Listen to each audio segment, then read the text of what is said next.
Hi കൂട്ടുകാരെ, ഒരു കാര്യം പറഞ്ഞോട്ടെ. ചില ആളുകളുണ്ട് ഈ ബോഡി ഷേമിങ് ചെയ്യുന്നത്. ചെറുപ്പത്തിൽ ഞാൻ വളരെ മെലിഞ്ഞ ഒരാളായിരുന്നു കേട്ടോ. അപ്പം മൊത്തം ഈ കൊച്ചിനൊന്നും തിന്നാൻ കൊടുക്കുന്നില്ലേ, ഇത് എങ്ങനെ ഇരിക്കുന്നേ, എന്നെയാണ് ക്യാമൽ എന്ന് വിളിക്കുമായിരുന്നു, ജിറാഫ് എന്ന് വിളിക്കുമായിരുന്നു. അങ്ങനെ പല പേരിലും ഞാൻ അറിയപ്പെടുമായിരുന്നു കേട്ടോ. എന്നെ അങ്ങ് ഭയങ്കരമായിട്ട് ബുദ്ധിമുട്ടിക്കുമായിരുന്നു ഓരോരുത്തരും. നിനക്ക് എന്നാ വീട്ടിൽ കഞ്ഞി വെക്കുന്നില്ലേ, അങ്ങനെയൊക്കെ ചോദിക്കുമായിരുന്നേ. അപ്പോൾ അങ്ങനെയൊക്കെ കഴിഞ്ഞ് കഴിഞ്ഞിട്ട് ഇങ്ങനെ വിഷമിച്ചിരിക്കുന്ന സമയത്താണ് കല്യാണമൊക്കെ കഴിഞ്ഞ് എനിക്ക് ഒരു വലിയ സർജറി നടന്നു.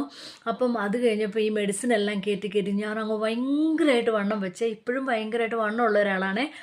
എൻ്റെ അമ്മേ, ഞാൻ കേൾക്കാത്ത ഒന്നുമില്ല. നീ ഏത് റേഷൻ കടയിൽ നിന്നാണ് ഭക്ഷണം കഴിക്കുന്നത്? നീ പിള്ളേർക്ക് കൊടുക്കുന്ന ഭക്ഷണം മുഴുവൻ നീയാണോ കഴിക്കുന്നത്? ഇത് എന്തുവാണ് ഇതിൻ്റെ സീക്രട്ട്? അങ്ങനെ ഇങ്ങനെയെന്ന് പറഞ്ഞ് നമ്മളെ കളിയാക്കാൻ എല്ലായിടത്തും നിന്നും കളിയാക്കാൻ. എന്ത് തടിയാണ് നമ്മൾ ഈ പൊതു സ്ഥലത്തൊക്കെ നിൽക്കുമ്പോൾ ഒക്കെ ഓരോരുത്തർ വന്നിട്ട് ഇങ്ങനെ പറയുമ്പോൾ ഉണ്ടല്ലോ, നമുക്ക് ഭയങ്കരമായിട്ട് വിഷമാവുമേ. ഇതെന്ത് ഇവരിങ്ങനെ പറഞ്ഞതെന്ന്. അപ്പം ഞാൻ ഓർക്കുവേ, ഈ മനുഷ്യരൊക്കെ എന്നാ പോലും ഇങ്ങനെ മറ്റുള്ളവരെ വേദനിപ്പിച്ചിട്ട് കിട്ടുന്ന സന്തോഷം അതുകൊണ്ട് എന്താണ് നേടുന്നത്? നമ്മളൊക്കെ ഇവരെ വേദനിപ്പിക്കാൻ പോകാറുണ്ടോ? അല്ലെങ്കിൽ നമ്മളൊക്കെ ഇവരെ വിഷമിപ്പിക്കാറുണ്ടോ? ഞാൻ ഓർക്കാറുണ്ട്, എന്തിനാ ഈ ബോഡി ഷേമിങ് ഇങ്ങനെ ചെയ്യുന്നത്? എല്ലാവരും ഒരേപോലെ ഇരിക്കുകയല്ല. ഇപ്പം വണ്ണമുള്ളവരുടെ ഇതിലങ്ങ് പോട്ടെ.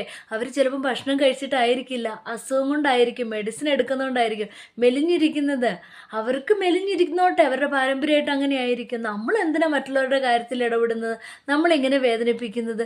ഞാനിത് രണ്ടും അനുഭവിച്ച ഒരാളാണ്. നിങ്ങൾക്ക് ഇങ്ങനെ അനുഭവം ഉണ്ടായിട്ടുണ്ടോ? ഞാനിപ്പോൾ അതുകൊണ്ട് തിരിച്ചു പറയും കൂട്ടുകാരെ, നന്നായിട്ട് തിരിച്ചു പറയാൻ തുടങ്ങി. പിന്നെ എന്തിനാ അല്ല ഇങ്ങനെയൊക്കെ വേദനിപ്പിക്കുന്നത്? ഇവരിങ്ങനെ വേദനിപ്പിച്ചിട്ട് ഇവർക്ക് എന്ത് കിട്ടാൻ? ആ സന്തോഷം എന്തിനാ? അവർക്കും നാളെ വരാൻ പറ്റുന്ന കാര്യമല്ലേ. ഒരുപാട് അനുഭവിച്ച കാര്യം ഞാനൊന്ന് നിങ്ങളുമായിട്ട് ഷെയർ ചെയ്തേ ഉള്ളൂ. നിങ്ങൾക്ക് ഇങ്ങനെ അനുഭവങ്ങളൊക്കെ ഉണ്ടായിട്ടുണ്ടോ? Okay, by.